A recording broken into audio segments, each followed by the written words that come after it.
I'm Mark Mueller, and welcome to Truth and Justice League podcast. And this is my special guest today, Beth Shirley. Hi, Beth. Hi, Mark. Now, Beth, you and I have known each other for a number of years in the Austin area. Yeah, a couple decades. And I've been following you for a long time. You actually helped me a long, long time ago with getting me on the right, at the time, blend of supplements and vitamins and things to help me out of wherever I was at that time with my body and my mental state. And so thank you for that. You're welcome. That's great. You are a pharmacist and a researcher. I mean, how do you describe yourself? A pharmacist and a certified clinical nutritionist. And what I've been following with you is you've developed some special expertise in nitric oxide, Right. and some other things. But nitric oxide, I'm just going to get right to it here because I think what you're doing and what you're researching is really important for this country and this world right now. So tell us about nitric oxide. What it is, why do we need it? Nitric oxide is a gas, and it's a molecule that's just a nitrogen and oxygen put together. Very simple. However, nitric oxide governs circulation and microcirculation. And so that means that it governs every single physiological process, because cells can't be more than 2 cells away from a functioning microcapillary. The microcapillary is those really tiny, tiny capillaries, and that's where all the exchange takes place. The oxygen, glucose, nutrients are delivered, but just importantly, the debris is carried away to keep that cell healthy. So when that microcirculation isn't healthy, then these cells don't get fed. And anything you're doing or taking doesn't get to where it needs to go. Okay. So this is, you're talking at a very basic level, cellular health. And what you described as microcirculation is how do nutrients get to the cells and how do the waste products get out of the cells? And there's a transport system, right? Right. To the microcirculation, though. And then it goes to the regular circulation. But so many things interfere with the production of nitric oxide as we age, because as we age, by the age 40, our ability to make nitric oxide is only about 50%. And by the time we're 60, it's only about 15%. And this is through, like, the amino acid arginine, through this enzyme, NOS enzyme. So that's why cardiovascular disease is still the number one killer, is because that circulation is impaired. However, there's 2 ways we can make nitric oxide. One is through that arginine NOS, nitric oxide synthase enzyme, to make nitric oxide. And the other one is through the nitrate to nitrite to nitric oxide pathway. And so that's what I've been concentrating on, because this pathway doesn't get impaired as we age. And this pathway, you can actually feed it through foods, through arugula, spinach, beets. Those are all high nitrate foods. However, I've kind of concentrated, I've formulated a product that's an oxalate-free nitrate product. What's oxalate? Well, some of the high nitrate foods, like your beets and your spinach, have oxalates in them. And oxalates are these sharp crystalline molecules. And people that have maybe leaky gut or a vitamin B6 deficiency, they can't clear these oxalates, or they absorb too many of them. Then you get kidney stones or joint problems. So I used arugula in my formula because arugula has the highest nitrate concentration without oxalates. They're real, like in my talks and stuff, I show a slide. They're real pretty little chemicals, but they're sharp, and you don't want those in your kidneys, and you don't want those in your joints. So let's talk about some of the things that There've been a lot of conversations, pretty much everywhere. It's pretty obvious. We're living in a toxic world. We are. And, I have been aware of this stuff for years and years and years and years, and been speaking out about the need to clean up our environment, our food supply, and what have you. And then, I became aware decades ago that cell phones and that kind of transmissions are also harmful. And boy, you couldn't find that anywhere on mainstream. No, you couldn't. But the lawyers were working on it, for a long time. It still hasn't surfaced up as a major lawsuit. It will. But the effects of these other kinds of frequencies, and I don't know what you call them. EMFs. EMFs. So EMFs. Thank you. Let's talk about what, in your view, are the sources of problems for destroying your natural NO system. Well, EMFs is a big one. We're swimming in the sea of EMF. Wi-Fi is everywhere. 5G, everywhere. Everybody's got a cell phone. It's everywhere. However, these EMFs, they interfere with your production of nitric oxide. What they do is they increase free radicals. They increase what's called oxidative stress. Oxidative stress, what it does is make that arginine-NOS enzyme not work. However, it's worse than not working. So it makes you so you can't make your nitric oxide, so it's impairing that circulation. But also it makes that NOS enzyme make a molecule called superoxide, which increases the oxidative stress even more. So they knew these EMFs were causing damage to the body back in the 60s. They knew they were causing cardiovascular disease, diabetes. They knew this. However, they've buried this information. So one of the ways the telecommunications companies can get away with this is because they say these EMFs don't increase heat, don't increase the temperature, so it's not harming the cells. So that's how they've been able to hide all this information.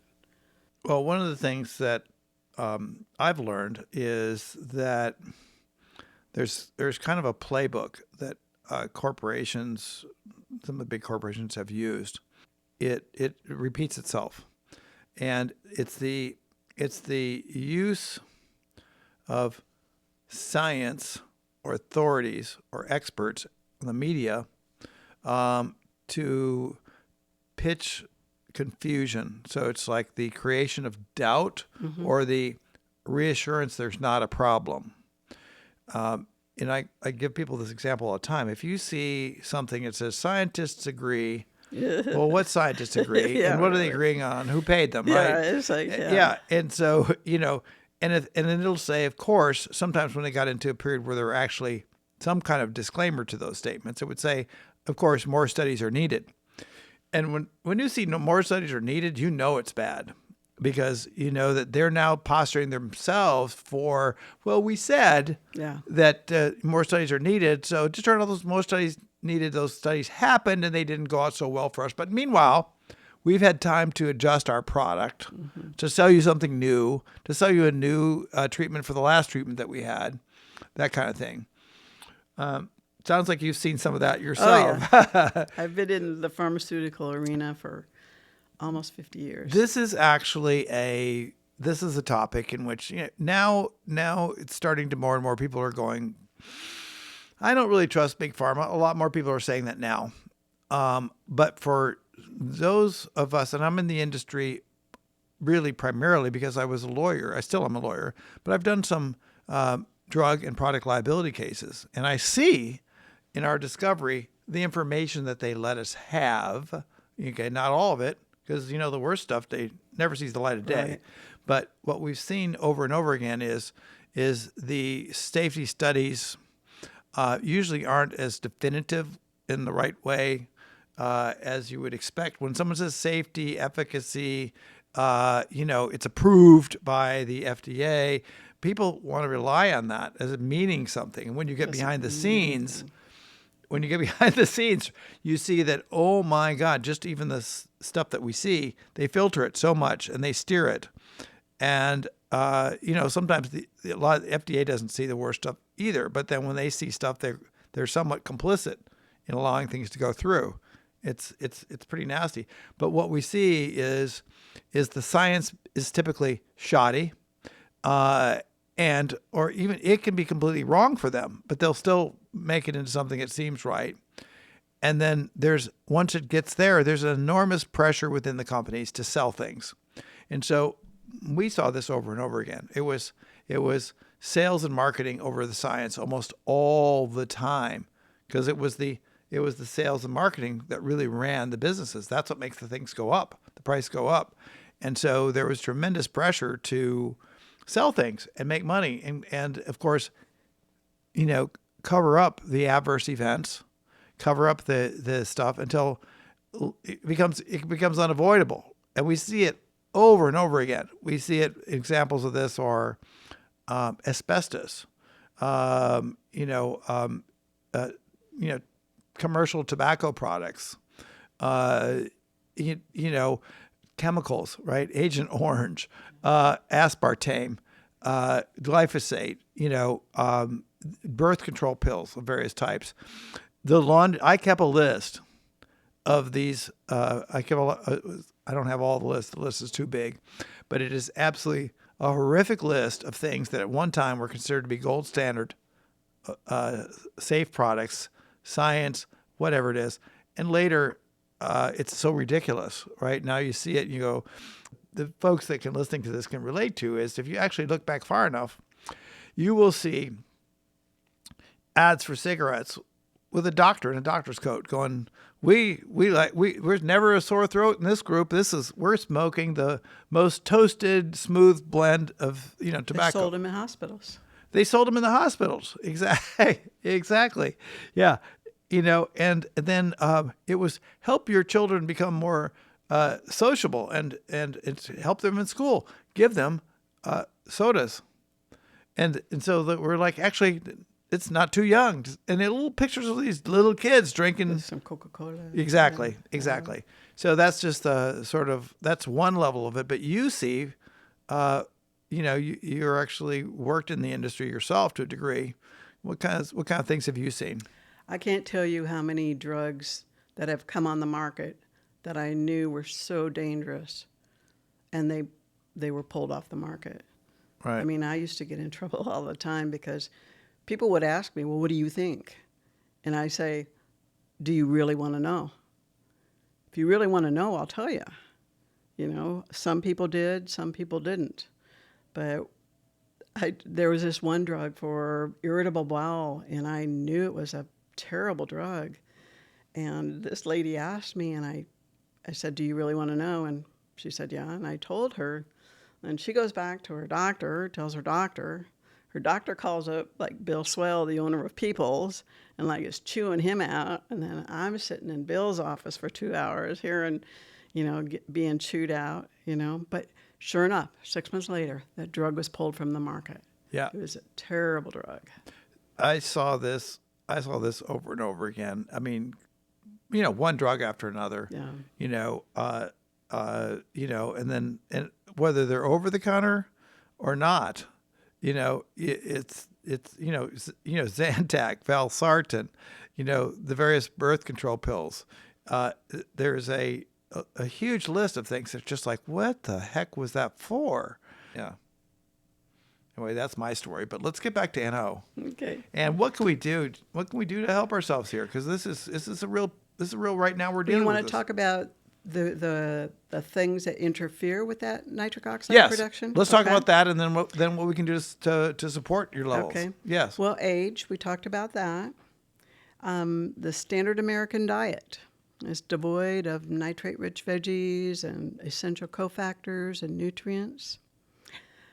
Medications, drugs, like antibiotics, SSRI antidepressants, birth control pills. That's why they don't like women over the age of 35 taking birth control pills, because of the cardiovascular disease component. NSAIDs, ibuprofen, Yep. interferes with. PPIs, proton pump inhibitors, like what you take for an acid stomach. Like when these were first put on the market, they were only supposed to be taken for 6 weeks.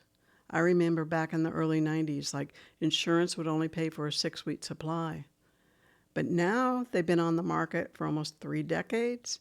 You can buy them over the counter. People have been on them for years. So you're interfering with the production of nitric oxide, and those PPIs now are connected with dementia. Because if you don't have good circulation in your brain's not getting fed. So glyphosate. Oh, yeah. Glyphosate is everywhere. Pollution, everywhere. EMFs, everywhere. Some genetic SNPs, like there's this one genetic SNP called MTHFR, which actually 40% of us have that genetic SNP. So that interferes with our production of nitric oxide from the get-go. Stress, big one. Like who isn't under stress these days? And the big one now is a spike protein. That spike protein it decimates the bioavailability of nitric oxide in our body. And that's why we're seeing all these like strokes, MIs, died suddenly, is because these people's circulation becomes impaired. So the spikes you're talking about, the products from Pfizer and The jab. Moderna, the Yeah. jab, Yeah. and that whole process, which is also, this information has been heavily censored. I was heavily censored talking about it. But you remember when they said first, it doesn't leave the arm. Okay, we'll give you a shot and it doesn't leave the arm. And then they go, oh, yeah, maybe it does leave the arm. Oh, the spike protein will quit replicating after a couple months. Well, now, there's doctors that are checking these spike protein levels on people that are way elevated, 5 years down the road. And if you don't support your body's ability to make that nitric oxide, you're in a world of hurt from anything. Cardiovascular disease, MIs, strokes, everything goes wrong. Back to this other topic for a second. What is a spike? What's the spike stuff? Spike protein? Yeah, what's spike protein? I'm not real sure on why they decide to make the jabs make these spike proteins. I really don't. So they picked one of the most toxic pieces of what was already on the way that was modified, most likely. But I don't know what the function of that spike is. What happens is spike protein, like in hemoglobin, the iron inside hemoglobin that carries oxygen, okay, that's Fe, iron 2+. Well, the spike protein oxidizes that Fe2+ to Fe3+, which can't carry oxygen. And so this Fe3+, it becomes like it's called cell-free heme. So it's not able to carry oxygen. But nitric oxide can scavenge that cell-free heme. But see, then it takes the nitric oxide out of being bioavailable to do all these other things that we've been talking about, to keep your blood vessels open, to keep you not clotting like so bad, to, keep all these functions going. So it's depleting you. Yes. Yeah. So that's why we're seeing the clots and the MIs that died suddenly, all these poor athlete kids, just dying on the field.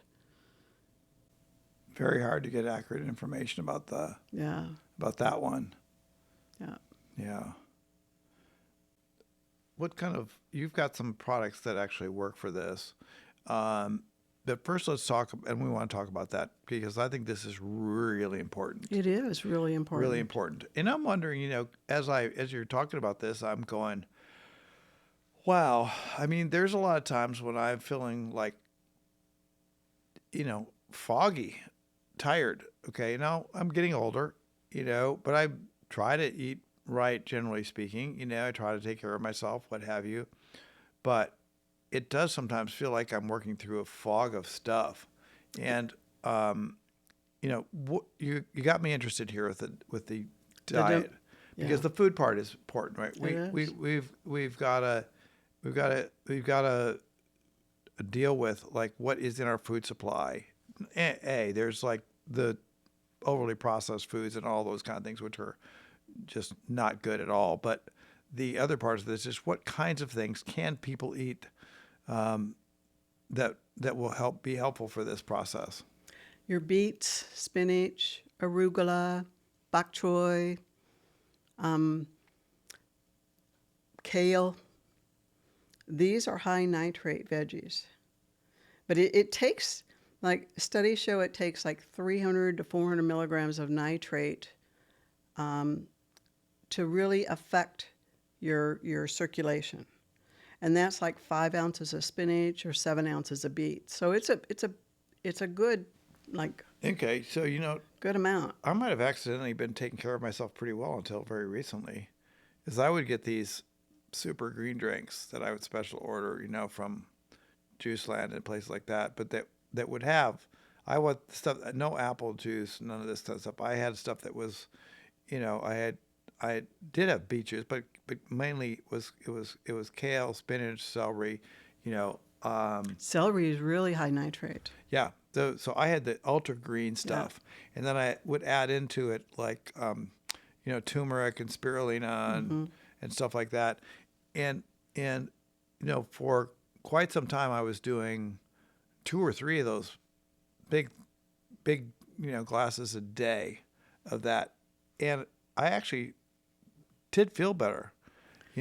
But you might be getting a little too much oxalates. Too much? Of oxalates, though, with some of those vegetables. Yeah. However, your brain was working pretty good, though, wasn't it? Yeah. Because that circulation up there. Yeah. Yeah. Yeah. But with the formula that I created, I'm giving you the physiological dose of nitrate so you don't have to eat so much. Right. Okay, what's your product? How do we get it? Come on, quit holding out on us.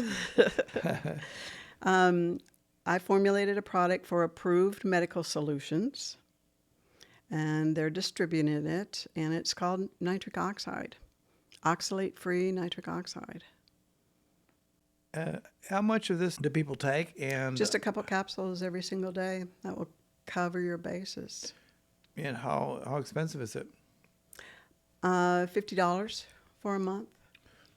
That's not bad. It's like nitric oxide is the base of all healing. It might not be the only thing you ever do.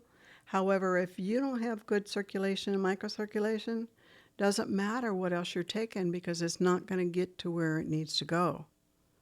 So you've got to keep those blood vessels open. I'm sold. I need to have some of this now. I mean, most of us know about the little blue pill. Yeah. Okay? Well, what that does is allow what's nitric oxide is there to keep being there. So that blue pill will not work if you don't have enough nitric oxide on board to begin with. That's why they don't work in about 50% of the people. And that's why some of the people that are on something, they need higher dose or they need to change or something because they don't have enough nitric oxide on board to begin with. But just by optimizing your nitric oxide through that nitrate to nitrite to nitric oxide pathway, you might not even need that little blue pill. Well, it sounds like we've got a miracle molecule here, but what's the downside for it? What happens if we take too much?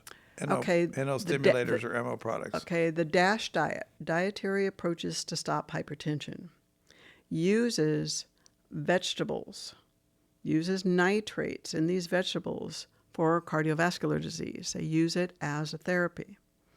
That has between 12 and 1,500 milligrams of nitrate per day to take care of cardiovascular disease. Well, you'd have to take 2 of these capsules 4 to 5 times a day to get that much in the DASH diet. So taking 2 capsules once, even twice a day is not going to give you too much. And then if you read some studies and everything, and they talk about the opposite side of nitric oxide, that it has a downside, that nitric oxide makes what's called this molecule called peroxynitrite. And they've connected peroxynitrite with cellular damage. However, if you really get in there and look at these studies, they don't even measure peroxynitrite. They're actually measuring nitrotyrosine, and they're assuming that peroxynitrite nitrosated the tyrosine. So it's all based on an assumption. But it's been repeated and repeated and repeated, and it's like gospel now. Peroxynitrite is a bad thing. But I talk about some of these things like in my webinars and stuff. I talk about how peroxynitrite is not a bad guy. And in fact, it immediately, like peroxynitrite is a molecule that's ONOO. Okay. But it isomerizes, so it just switches configuration to NO3, which is nitrate.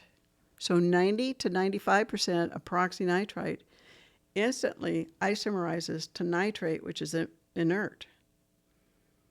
So all of this peroxynitrite danger business is based on an assumption.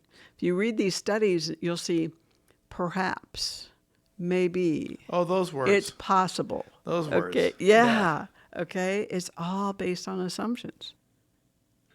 It's just like a lot of people just read like the abstract of all these studies, but then when I got in there and was really reading the studies on this peroxynitrite thing, it was like, that's not what it said at all,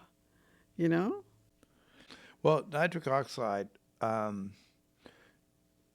talk about circulation and microcirculation and things like this. I've heard it in reference to like working out. I've heard it in reference to sex, arousal, all these kinds of things.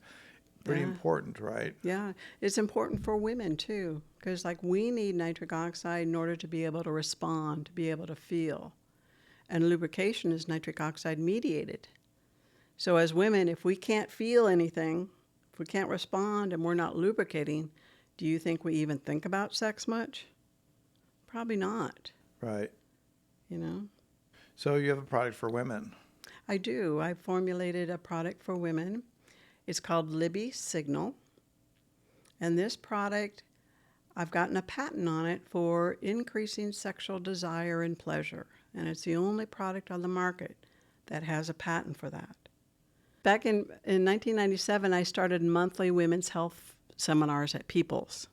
So I've been helping women for a long time on how to live more healthy, how to take the right things and bioidentical hormones and everything. So I've been pretty familiar with what's going on besides myself. I was having a hard time too, but I knew, I went down this genetic rabbit hole this one time because I found SSRIs, your antidepressants, a lot of women that take that lose sexual function. They have sexual dysfunction. They don't even think about it. They can't get aroused. But that's nitric oxide mediated. Remember I said the SSRIs interfere with your production of nitric oxide. Yeah. So, but I went down this rabbit hole and I found that saffron can reverse some of those sexual dysfunction side effects of the SSRIs. So I knew right then that saffron was going to be the base of this formula. But saffron also helps you sleep. When you sleep better, everything goes better. Saffron decreases anxiety, decreases depression. Yeah. And so it actually, there's one study showing it increased like the happiness score of women. Nice. And some Damiana. Damiana is one of the most adulterated herbs on the market. And you know what they adulterate it with? What? Your PDE5 inhibitors, your like your little blue pill. It, you know. What? Well, because it's used for sexual function.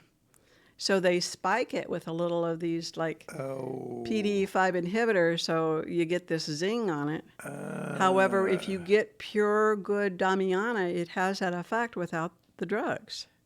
Wow. Yeah. Well, so that's interesting because, you know, I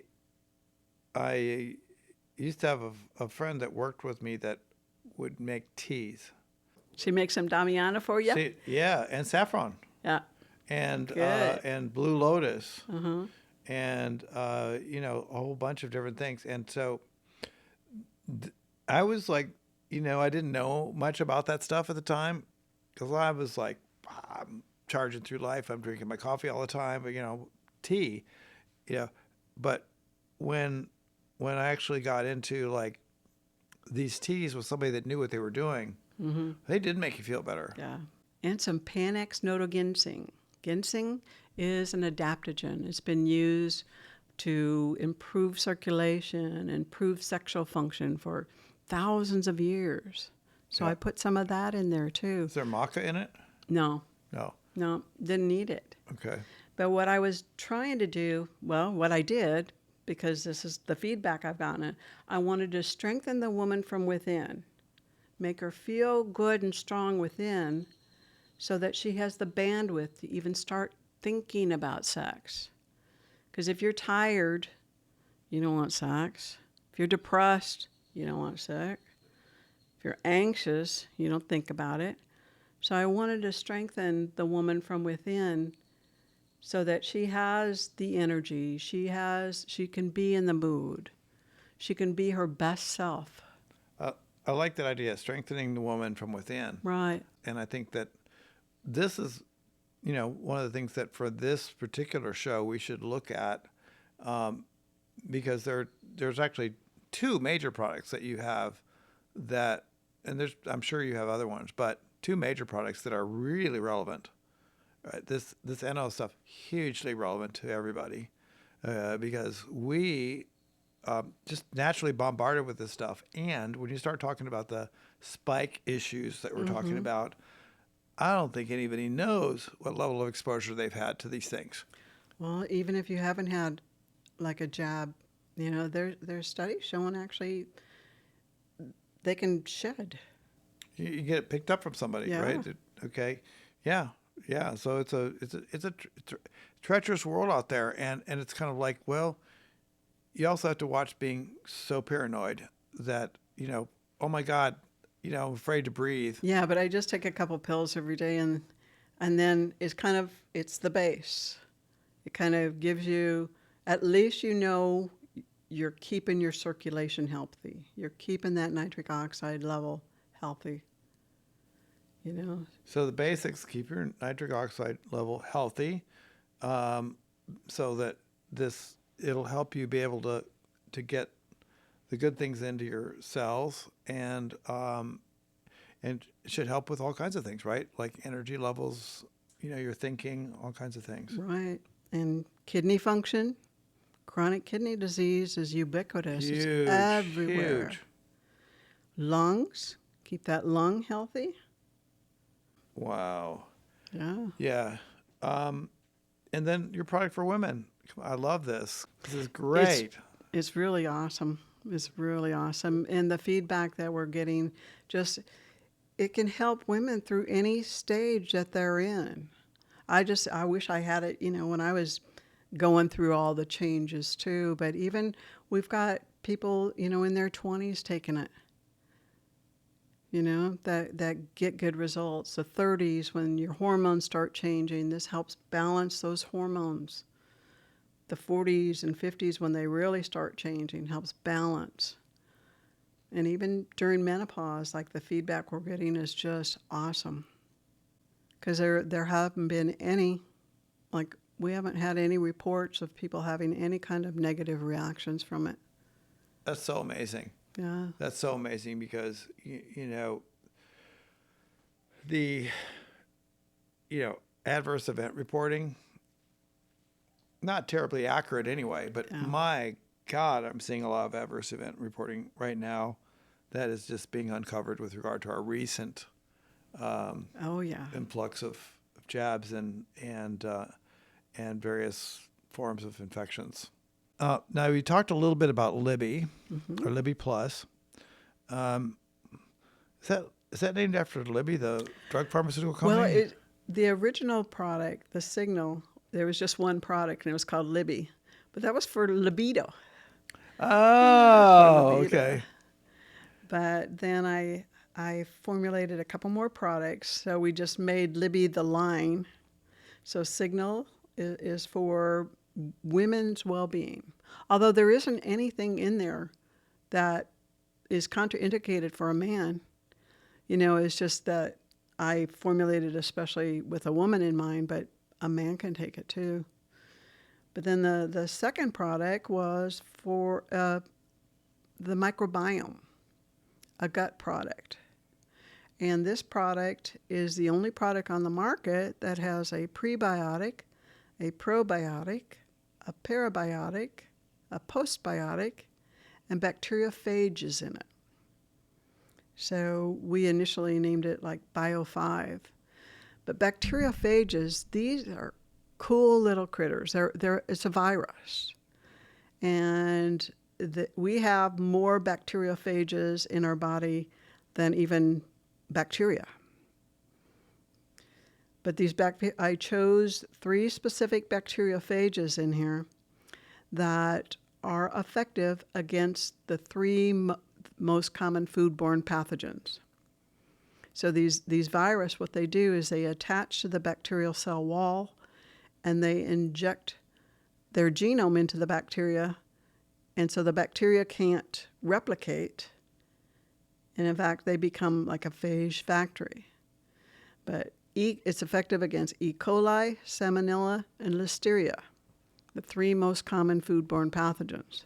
Wow. So there was over like 2,000 food recalls last year. Remember when they recalled all that, like Boar's Head and McDonald's and stuff? So I just make sure I take it like every time I travel or when I go out to eat, because you just never know what you're getting. Interesting. Especially like in the vegetables, like cucumbers are a big one that are recalled, and I think it's because they use so much water to grow them. The third product of the Libby line, Oh, thank you. yeah, And you have one more product. it's a good multivitamin mineral supplement that targets hair, skin, and nails. So I have a nice combination of some herbs and like biotin and things to make good hair, skin, and nails. So the Libby Signal, keeping women healthy on the inside, making them feel strong, making them feel the best that they can be. And then this lady said, then she could fit into her skinny jeans with the microbiome product because her bloat's gone, and then make them feel pretty on the outside with good hair, skin, and nails. So that's kind of how that evolved. So these, let's talk about this virus thing now, because you mentioned bacteriophages. You mentioned a V word. These are the bacteriophages are actually some kind of virus. They are. These phages are pretty interesting little characters. They used to be like they've been around. They've known about them since like 1915, and they were real common until the broad spectrum antibiotics came into play. And these broad spectrum, because the phages are just real specific for one bacteria. But when the broad spectrum antibiotics, came, they just kind of fell out of favor. But now there's a big resurgence on them because all these bacteria are resistant to these antibiotics. So there's a big resurgence in the phage research now and the phage discovery for all these resistant strains. Well, it sounds like, I've followed the course of sort of recent medicine where antibiotics were given away for pretty much anything. Oh, yeah. Um, Well, I'm a pharmacist, you know. yeah, it was the default prescription for Exactly. if you didn't feel You good. get a runny nose. If you didn't feel good, it could be a virus or it could be, a bacteria, bug, or whatever they would call it. Let's give you this. It's And probably a virus, but we're going to give you this antibiotic Thank just to you. be on the safe side, you know? That's exactly the line. Exactly the Exactly. line. And so, what was the downside of that happening? Well, not only do you destroy your intestinal flora, and these bugs in us, they have a job to do. You know, a lot of them make our vitamins. A lot of them, like, even help, change the nitrate to nitrite to make your nitric oxide. Like a lot of these bugs, they should be there. And when you kill off all these good guys, then it leaves all this room for all the bad guys, like overgrowth of E. coli, just all these other bad guys. Like we've got microbiomes everywhere. The skin, the brain, the kidney, the gut, they're everywhere. So it's not just the gut microbiome. yeah, it's everywhere. So we're filled with Bugs. bacteria and viruses And and viruses, stuff. yeah. Oh my we God. are. Well, what about parasites? Well, most countries in the world actually do yearly parasite cleanses, like ivermectin Yeah. in Mexico, yearly parasite cleanses. And somehow we think we're immune to that in the United States. We're not. So So what do parasites do in the body? I know it's a whole big topic, but yeah, different ones do different things, but basically they suck all the goodness out of you. They suck, just like it sounds, like they suck vitamins out of you. They suck energy. They don't leave as much room for our good bacteria to be there. so how much of a problem are parasites in the U.S., you think? Huge. I mean, there's even some researchers that think that it's connected with cancer too. Right. Yeah. I've been hearing quite a bit about that, and that sort of started as a incidental finding when people were taking ivermectin or fenbenzol, Right. Or both, for parasites or just general cleansing. And now they're using it for cancer. They got big improvements with cancer. Exactly. Yeah. Yep. Yeah. Yeah.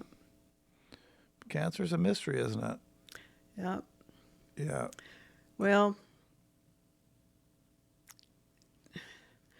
not really when you think of this toxic environment. Yeah. It's inevitable. But usually with people, there's usually like two sides. Either you've got like an overactive immune response going to autoimmune conditions, or like an underactive immune response, and that's your cancers, where your body can't like take care of something. Right. Yeah.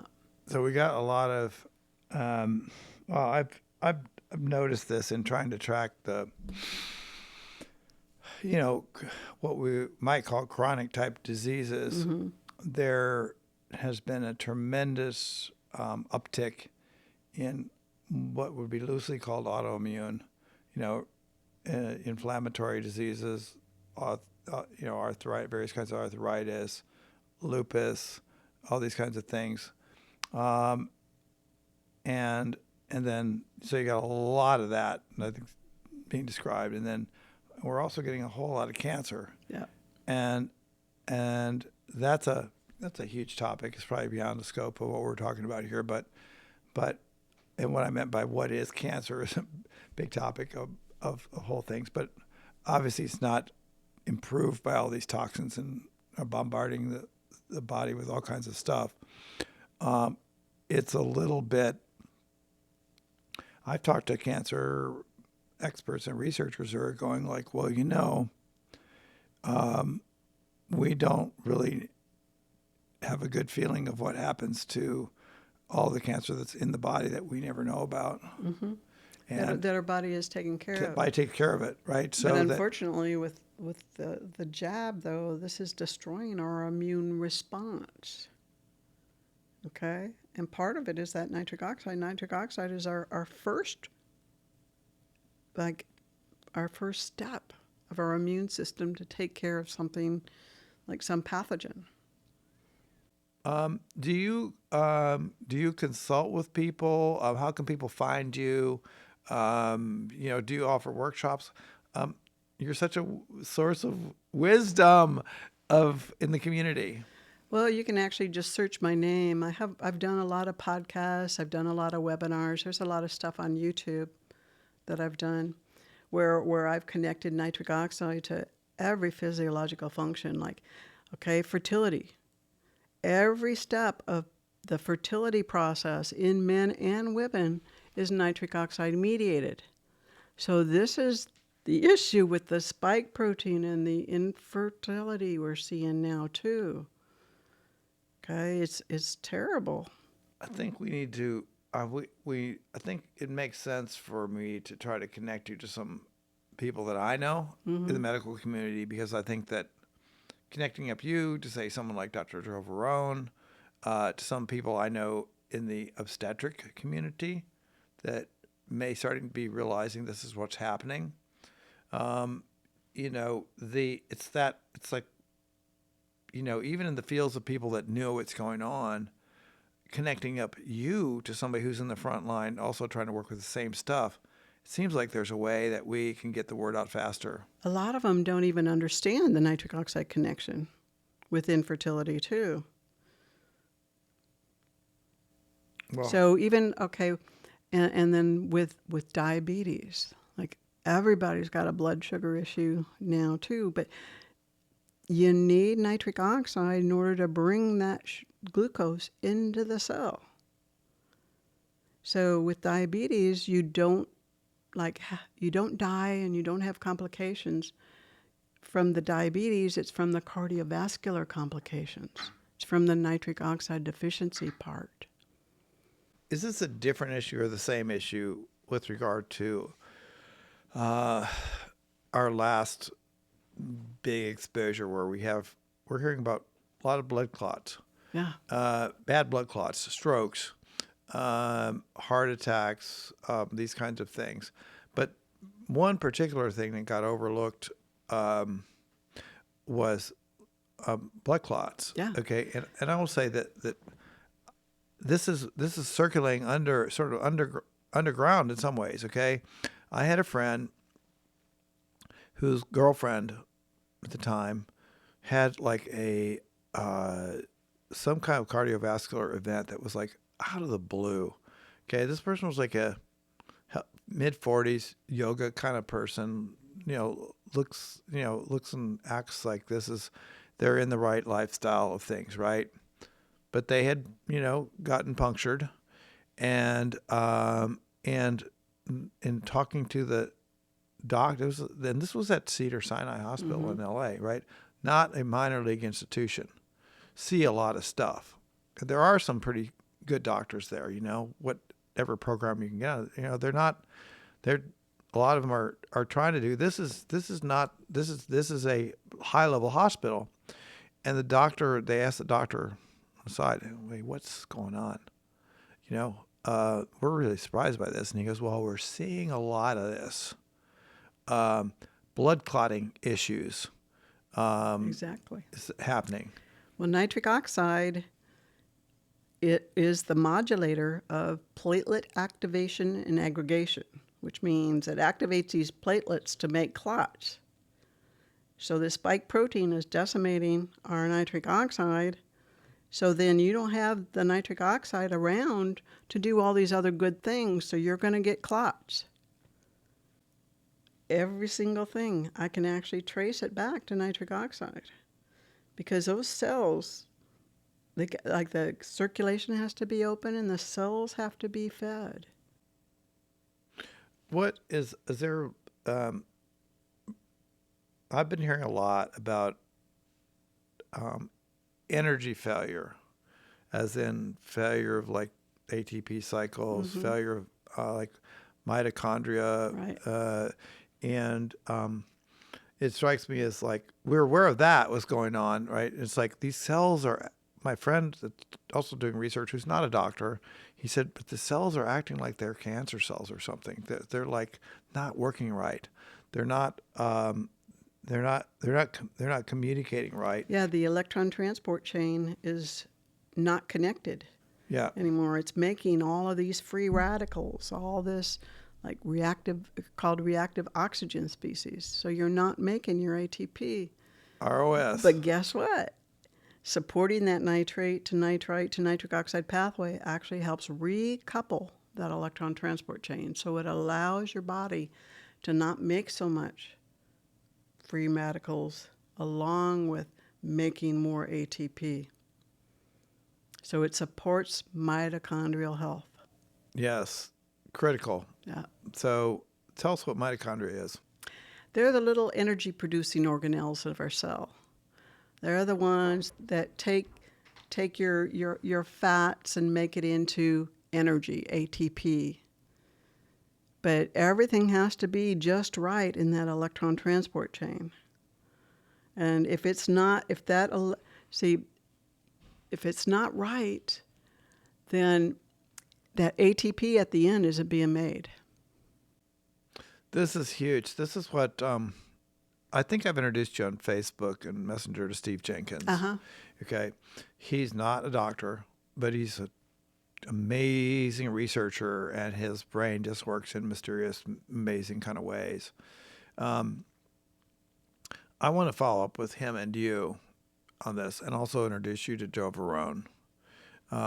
Just a couple things, because, I think that you've got a very unique piece of this, and this is real stuff. You're not making this up. This is No. stuff that is known science, right? Mm-hmm. Yeah. No, nitric oxide is one of the most researched molecules now, since there is like a shared, what is it called?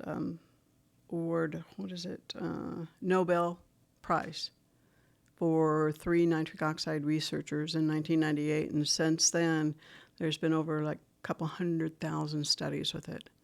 So this is, the information is there, but the information is not getting out there. Yeah. And I think one of the reasons is because, people think, well, how can that one thing do so many things? It is kind of hard to believe that molecule is so essential for every single physiological function, but it is. Mm-hmm. It is. Mental health, sexual health, your blood glucose regulation, your lung function, kidney function, healing. You've got to have nitric oxide in order to be able, like you hurt yourself. You've got to have that circulation going to that injury to repair. About neuropathy. That's a big nitric oxide issue. Oh, yeah. Obstructive sleep apnea, a nitric oxide deficient state. Because with obstructive sleep apnea, you see cardiovascular disease, you see diabetes. And that's because that nitric oxide is insufficient. Well, it seems like this makes a lot more sense than. Let's go down another quick rabbit trail here. Okay. I was years ago. I had blood levels of stuff done, and they said, "Oh, your cholesterol's too high." we need to put you on statins. And so, okay, This is one of the first drugs that get people off of. this was, well, I don't remember if I took one or two, or whether I took none. Okay. But I definitely was like, no. Okay. Now, so sometimes your intuition helps you a little bit on this stuff, right? But that was another one where it's like, wait a second. Okay. And my dad, bless his heart, retired doctor, would try to deceive anybody. But he, believes these pitches from these folks, right? But because it's just how they sell it to you, it's how they sell it to you. And so when I started looking into deeper about the statin stuff, it was like, are you kidding me? And then people don't even understand what cholesterol does. Your brain is mostly cholesterol, Yeah. so you're interfering with the production of that. You're interfering with your brain function. Right. So it depletes CoQ10. CoQ10 is one of those molecules in that electron transport chain. So you're interfering with the production of CoQ10, which means you are causing mitochondrial dysfunction. Wow. Now, if you don't want to talk about this, you don't have to. But if you can, if you want to, there was a period of time in which I know that you had some health problems I was really sick. that looked like at the time it could have been attributed to some chemicals in the dry cleaning industry. Right. And at the time, I mean, you talked to me about this at the time, and it was like, it was like I could see it, and it was like, but it was like, this is one of the things that the combination of the medical community, the legal community, the judicial community, legislative community makes it very hostile for getting justice and even just understanding what's happening to people. For example, yours to help people understand what I think you're talking about here is that the dry cleaning industry, heavy users of solvents. And we've come across this, and Ariel knows this, as cases that we're looking at now and working on now, involving, say, trichloroethylene, perchloroethylene, these kinds of compounds. These perks, yeah. Yeah. And they're solvents. They dissolve fats. They dissolve fat. So think about this. And your brain is If fat. something takes the stains perfectly out of some clothes, right? It's basically it's destroying whatever it is. Whether it's fat, grease, whatever. It's making that stuff, pulling it out of your fabric. What is it doing inside your body and in your skin? In your brain. I couldn't work for a few years at all. Yeah. So tell me what your personal journey was like there, if you don't mind. It was terrible. The pharmacy I ran was right next door to a dry cleaner's, and my office shared a wall with that dry cleaner's. And it's just sheetrock, which is just paper. And they were using the perks. But everything that I had known about healing and keeping healthy allowed me to stay there years longer than I should have. So by the time I left, I was really having a hard time thinking, writing, everything. So I moved to California for a couple of years because I always wanted to live by the ocean before I died because I felt like I was dying. Yeah. And everything that I knew, it just wasn't helping me. And then I finally ran into an old teacher and mentor of mine out in California. And we started on some homeopathics that allowed my body to start getting rid of some of those chemicals. Like the chemicals were coming out of my skin. You could just smell them. It was awful. And then just slowly rebuilding my brain. I mean, I probably am not 100%, but, I'm back, but I was lost for a few years. There was literally it felt like holes in my brain. Yeah. So that was, and this is one of those, this class of chemicals, right? That the trichlors and perchlors and all those kind of, they just changed molecules, but Yeah. they're all kind of gnarly. Okay, and it's these.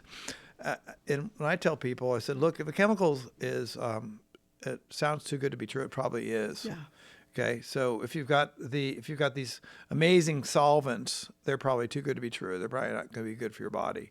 Similarly, if you've got these amazing stick-free substances and things like this, right? The Teflons and all that stuff, probably not going to be good for your body because it's not a natural chemical either. Right.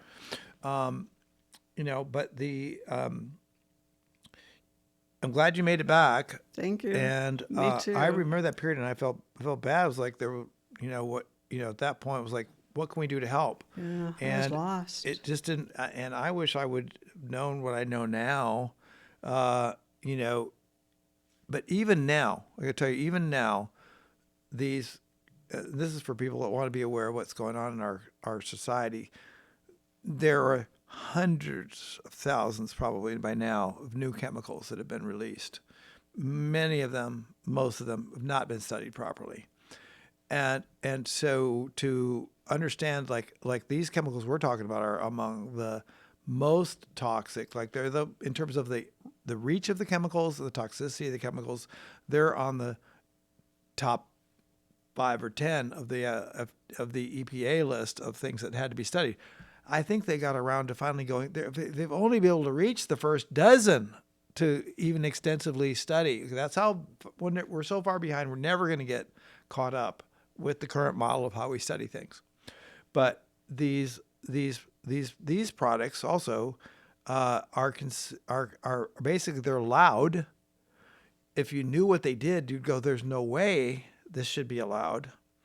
And then these things are made. They're so hard. They make it hard with the medical status because they will always make you go through millions of hoops to get something proven as a health contaminant or as a carcinogen or whatever, right? Nobody would take my case. Yeah. I was just glad I had a lot of money saved.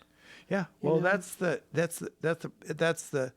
problem that happens is even now people are exposed all over the place. And even if they were aware of what the exposure was, it is incredibly burdensome to try to bring a case these Right. days because the Texas Supreme Court, the legislature, they're always making rules that make it so hard, unreasonably hard, that for example, in your kind of case at the time, like you've got to prove by epidemiological studies that relate to your situation. Well, how many times is there a situation that relates to your situation, right? And they have to be epidemiology stuff. It means over time, okay? So by the time they get enough of those down there, you're dead. But they have to be controlled for all these different things. So this is just to get your case into court. Is that you have to have all these things where it shows, well, we doubled the risk of this with proper epidemiology studies. They make it ridiculously hard when common sense and basic science will tell you this is cause and effect. And there you are. But these things are being stripped from the courts so that you can't even get there a lot of times, right? This is not right. So people need to pay attention because if you want to be part of being a empowered individual, a free individual, an actual citizen with rights, part of that includes that you have the right to basically bring a case for, a toxic poisoning or an injury or what have you, and have that decided by a fair jury of your peers. If you lose, you lose, and it's never going to be completely fair. But you don't even get a chance most of the time now because that's what you're talking about. You had to go through, lawyers won't take the case because of all these things we're talking about. In addition to the fact that you've got to find people that might even know enough, but they're still bound by all these crazy rules that are just like terrible. So you don't get there. I'll say there was like one of the guests we just interviewed, our first podcast was Christina Barr. I don't know if you know her, but she has her law firm is Just Well Law. And it's largely a female law and they're dedicated themselves to helping people get well and deal with toxic exposures. Hers are mainly, not exclusively, but a lot of them are mold. Mm-hmm. Okay. And so how she got interested in this was she was a successful lawyer. Mm-hmm.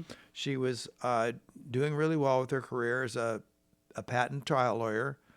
And all of a sudden she started She getting got sick. exposed, didn't she? Started getting sick, right? Yeah. And then the series with this was like, well, you must be under too much stress. Exactly. And so basically it ended up that she and some of her kids became very, very sick. And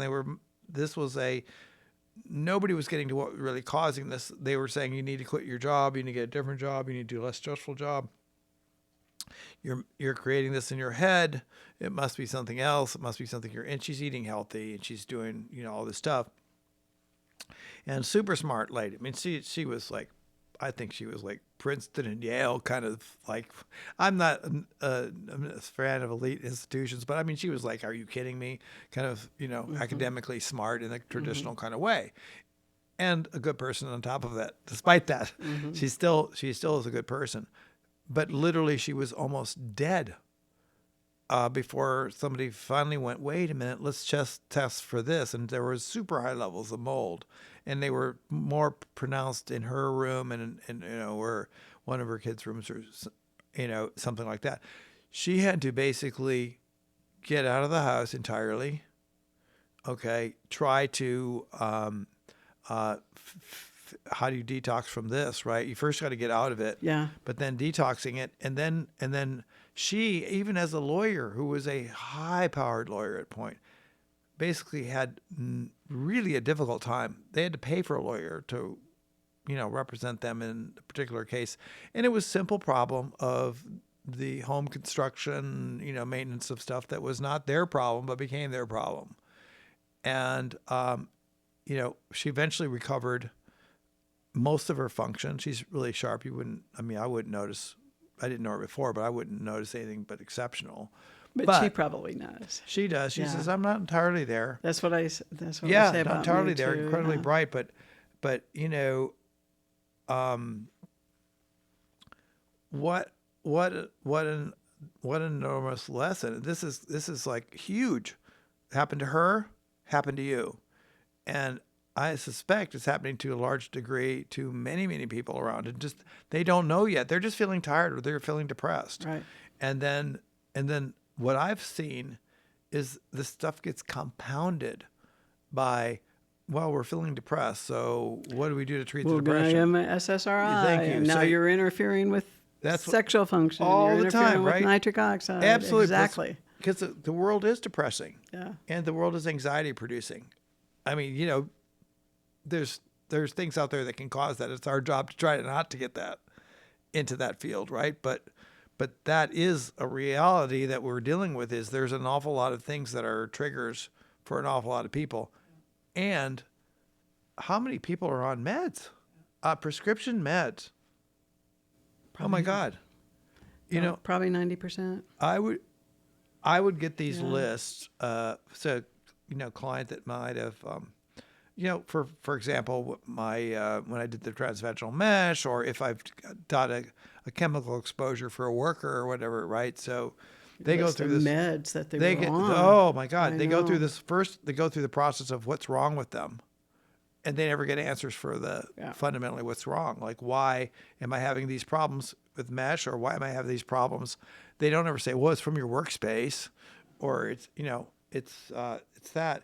But then they get into like, we don't know what it is, so let's start hitting you with, some meds for this, right? So they're getting everything. Like they're getting painkillers, they're getting the antidepressants, they're getting the prednisone, then the they steroids. Then they're having constipation, or they're having indigestion, so they're getting Tagamet, then they're getting blood pressure medicines, and they're getting blood sugar medicines, and they're it's like a list of more often than not, if you're in your 50s, you're being seen for some kind of physical problem, you'll have a list of 15 to 20 meds that you're either on or just recently on, And I'm like, how do you know? How does your body know what's going on? It doesn't. I mean, I became a pharmacist because I thought I was going to help people. And after 20 years of seeing them come back sicker and sicker on more and more drugs, that's why in 1997 I became a certified clinical nutritionist. So I became the pharmacist to go to if you wanted to get off drugs or not even go down that road to begin with. Right.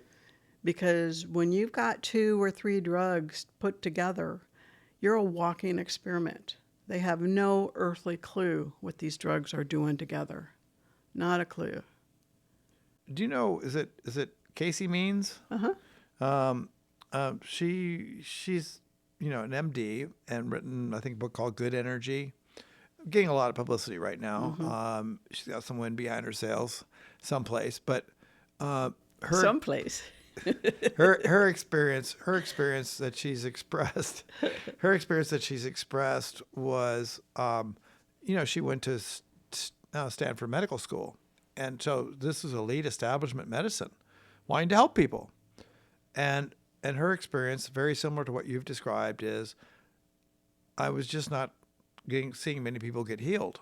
In fact, many of them getting worse. Zero. And I had to just finally bail out of the system and do my own thing. And so she started studying, the importance of metabolism and diet and things like that. And finally wrote a book about that, and it's done very well. But I think there's probably some overlap between where your experience is and also the ways that you work with this stuff as her. This is where we need to go. Exactly. Because you're not going to get healthy through prescription meds, period. They're just suppressing symptoms. It's like turning off the dummy, like when your engine light comes on in your car. Instead of finding out what's really going on, you just turn it off. That's all the meds are doing. I was very happy to see Bobby Kennedy get in a position to basically have some impact on what's going on. Okay, Address some of this stuff. We'll see, how much can be done with what's going on, but he understands what you're talking about. Well, even like the chemtrails, like he's addressing that. Thank goodness. Because have you seen what they're growing? Like this one doctor in Florida, she got some samples of the air when we had that funky fog, and gave them to Mike, the guy here in Austin. What's his last name? Mike Adams. So he's been incubating these samples at the body temperature for the last 3 weeks. Things are growing, like little monster looking things are growing. Like these things are growing. Well, since you brought that topic up, chemtrails, it's becoming a topic, and one of those things where at one point in time that was considered to be just so far extreme that you must be crazy to be even saying this is happening, right? And now we're seeing more and more that something's going on, and it's taking a long time to get to what it really is. Really a long time to get to what it really is. Too long. When I see things like that happening, it tells you a few things. It tells you it's almost like there's a shield around these things. Yeah. That it's an energetic shield, but it's also an internet shield, and it's also a media shield that is around these things, right? Mm-hmm. So, and same thing I encountered when I was dealing with transvaginal mesh in the beginning. Right. Now that's child's play, but this is higher level. Okay, so whatever is going on there, it's like there's always like I make my hand motion like this. It's almost like don't look here, Right. look over here. Okay, and you can feel like it takes energy to penetrate that. And then where do you go to find out what's really happening? And so... don't get too close, though. Yeah. But they're poisoning our food with the glyphosate. They're poisoning our water with the fluoride. They're poisoning our air that we breathe. And then the EMF is actually opening up that blood-brain barrier Yeah. and allowing all of these chemicals to be deposited in their brain. And so you wonder why people can't think. And now with the jabs on top of it, and you wonder why, people are angry and people can't think and people are mad when they're driving and stuff, is because their brains are not working right. Yeah. Let's talk about more things like this, okay? Oh, here we are. This will be a series, probably. The Mark and Beth Show. There are so many things. I mean, there's just so many things that we don't know or have been deeply misled about. One of the things in our history is, unless you've studied the history of covert warfare, for example, you know very little to nothing about biological and chemical weapons. And this is not a new phenomenon. And it's not a phenomenon that's like, we have to look at, Russia's the bad guy, or it's the Arabs that are the bad guys, or it's this or that. The United States has a long and sordid history of testing biological type weapons on its own population as well as other populations. Oh, yeah. This is just a known fact in that community, right? This is just not even a question. And despite the fact that this stuff comes out and is documented from time to time, right, it seems to just glaze over. It disappears. It gets lost, okay? It's like you can't focus on this stuff, okay? And this has been going on for a long, long, long, long time, like decades and decades and decades and decades. Yeah. There's this backstory of biological and chemical weapons that have been used. It's before World War II. It's probably before World War I, but it definitely accelerated in the Cold War era. And some things people just don't know that much about it, and it was very hazardous to your health to bring it up if you knew. Exactly. And then the people that knew about a lot of these things were also subject to, if they were government-related people that were employees or contractors, they have to sign layers of secrecy agreements, and then they are threatened if they reveal anything. And they're told it's national security, so you can't. Right. And then sometimes people will get bold, and then they don't last very long. Some of them didn't last very long. Not all of them. Yeah. There's but it's a long and sordid history, and then you get locked into, there are a lot of pathogens out there that are subject to things get away, things escape, and things get used intentionally. So there's a lot of these things going on. Yeah. So, one thing that people maybe have heard about is Lyme disease. That's exactly what I was going to say. That's a government project right there. Yeah. This is you look it up. You can find enough stuff on this. If you work on this topic, you'll find that it was named after a city in Connecticut that was close to a biological weapons island, where there were experiments going on with basically creating pathogens that could be handled with ticks. They thought they were on an island. Give them the benefit of the doubt. They thought they were on an island and it wouldn't escape. Their little experiments, right, that they were doing. But somebody forgot about birds, I think. Okay, so the birds carried the ticks, and the ticks landed on this other place. And then all of a sudden we started having enough cases of this mysterious disease show up that they named it after the city where this first known group of things happened. So it's Lyme, after Lyme, Connecticut. There have been a lot of people affected by Lyme disease. And Lyme disease also is one of those very tricky little things to handle. And it's really complicated to try to get somebody better from. Very complicated. And then apparently there is some interaction with that and our recent phenomena. Exactly.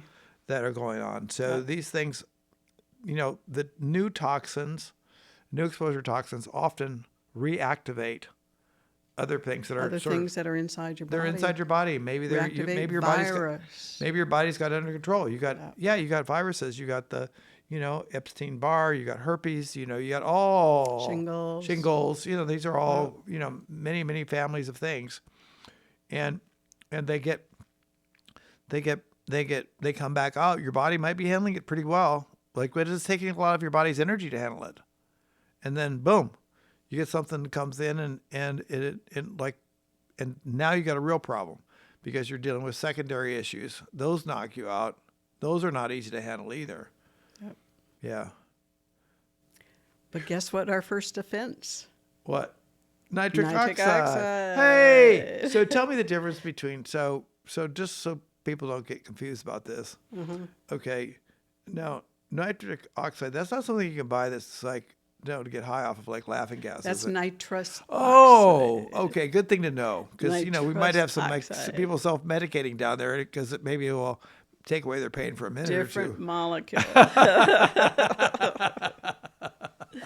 Yeah. I have people go, okay, nitric oxide. Oh, that's like whippets, poppers, or poppers, or laughing gas, right? Oh no, different chemical. This one might be better for you than the other one. A lot better. A lot better for you than the other one. Yeah, nitrous oxide is N2O, and nitric oxide is just NO. Nitrogen and oxygen. Yeah. Wow. Better living through chemistry, huh, Beth? Yeah. That's what I thought a long time ago. I did too. Well, I grew up in that. I grew up in that era of better living through chemistry, and we actually thought that there were little magic chemical tricks for everything. Yeah. And one of the let's just call it more interesting frequent flyer defendants in things I've looked at is Monsanto. Mm-hmm. I just go, are they intentionally this bad, or are they just so stupid? I don't think they're stupid. No, they hire really smart people to do certain things for them, right? Yeah. But they make such a series of bad business decisions and bad, things out there. It's just a long, long, long series.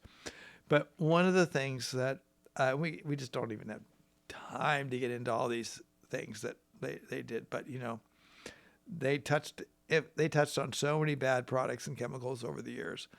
But I remember this one was a poster. It was a promotional poster for Johnson & Johnson, and it was a vintage style. So this must have been the 50s or something like this. And it was a young chemist with a tube of blue stuff in it, and he was like looking at this, and he was all studious, right? And they were talking about how better living through chemistry. Essentially, this man has dedicated his life to making your food that you eat better for you. Yeah. Okay. And the essence of this was, and I wish I had it here so I'd show you, but it's in my collection of classic vintage posters. Was that here's this earnest young scientist that looked all scrubbed up and like he's just in there trying to help you. And Nice little white jacket. And he probably was. Yeah. Okay, probably was, because they get recruited. They're trying to do good things. But you tell me how this worked. So basically the tagline was, this guy is working to make the foods that you like more nutritious for you. Yeah. Okay. And so in the laboratory. So essentially it was this. Okay. Yeah. It was so layered in so many ways with things that are just like, let's just say ridiculous. But it was. There are also elements of racism and other things sort of focused in on this because, of course, it was functionally about white bread. It was white bread. It was like, imagine Wonder Bread or one of those, right? In which they take all the good stuff out of the bread. Okay, because normal bread has natural stuff in there, right? That's like it's make it last longer. But they have taken this stuff all out to make it soft, long shelf life, pleasant tasting, Okay, very bland, so that the there's not like seeds, and there's not like gnarly compounds and colors in there. It's all white. Okay, and it's soft. So they have taken all this stuff out of this bread so that it will be soft and white. And so so then they go. So we've taken the foods that civilized people like to eat. Okay, that was the tagline. Civilized people like to eat these foods, and so we are putting back we're putting back all the things in there. We're stamping it with the vitamins and the things in there that'll make it all these things that you now need for your body. But it's toxic vitamins they're putting back in. Yeah. Right. Folic acid. Yeah. That can be toxic to certain people. Yeah. You need like the activated folic. Or iron. They put rock iron in it. My mom used to work for Kellogg's, and she was quality control, and she'd bring home little baggies of stuff, and she brought home like a baggie of the iron that they used to put in the cereal, and it was just rock. It was rock, just ground up rock. Well, this is a good poke at my childhood, okay? Yeah. Is that I grew up in the Midwest. So did I. And where are you from? Omaha. Oh, okay. Omaha. I grew up in Wisconsin. Yep, I know that. Wisconsin. So, we grew up in middle of the world, and we tried to eat. My parents tried to provide good food and all this kind of stuff for us. But we did grow up in an era where there was Wonder Bread, whether it was brown Wonder Bread or white Wonder Bread. It was still overly processed food that was all kinds of stuff stamped into it, and we thought we were eating this stuff and it's good for you. Same thing with the milks, right? The milks were like it's all vitamin enhanced, but they burn it and treat it and all this kind of stuff, right? So but we grew up thinking that this stuff was that this was good for us. Okay, there the how do you say this? The cereals, you brought up Kellogg's, right? So it was, every one of these things were vitamin fortified. Okay, every one of these was vitamin fortified, and whether they were the breakfast of champions, that's Wheaties, right, or Cheerios. What has Cheerios got in there? I mean, glyphosate. Yeah, and that's what it's got now. Yeah, it's got now. But these things are all powdered and tenderized and sweetened and what have you. Cheerios were bland. You had to put a bunch of sugar on it to make those any good. And they still didn't. They had no fiber. They had no texture. They had no, whatever. But boy, General Mills, Kellogg's, etc. Right? Those were our mainstream things. We loved it. And it went from the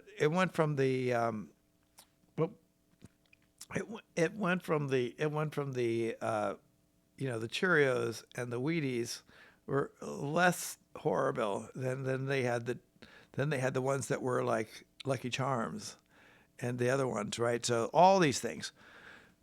But why didn't we die from all that, Beth? Well, I was fortunate. My mom grew up on a farm. So actually what she'd do, we go out to the farms all around Omaha and just buy bushels of stuff, and she'd can our own tomatoes and pickles and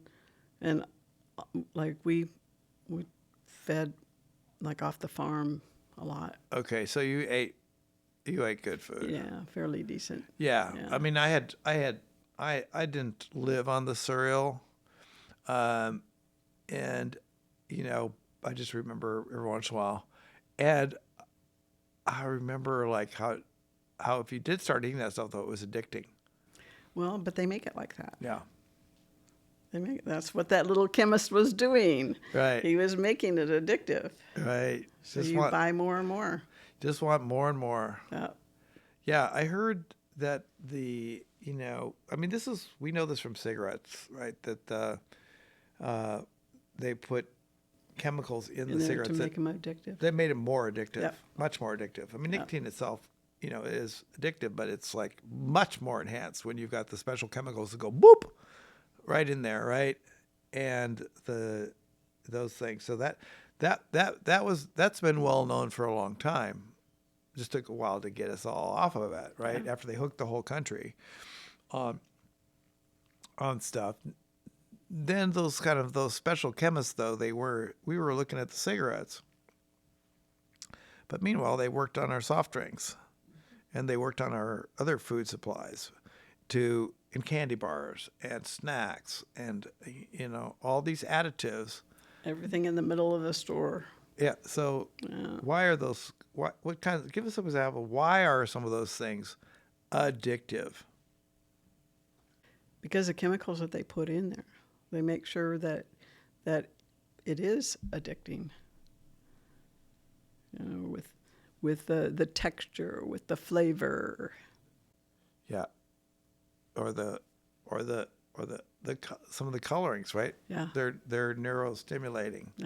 Yeah. And you don't even know what you're getting there, right? So I remember, when I was in high school, in science class, biology class, I remember doing an experiment. This was in 1969, 68, somewhere around in there. This is a long time ago. In which I was feeding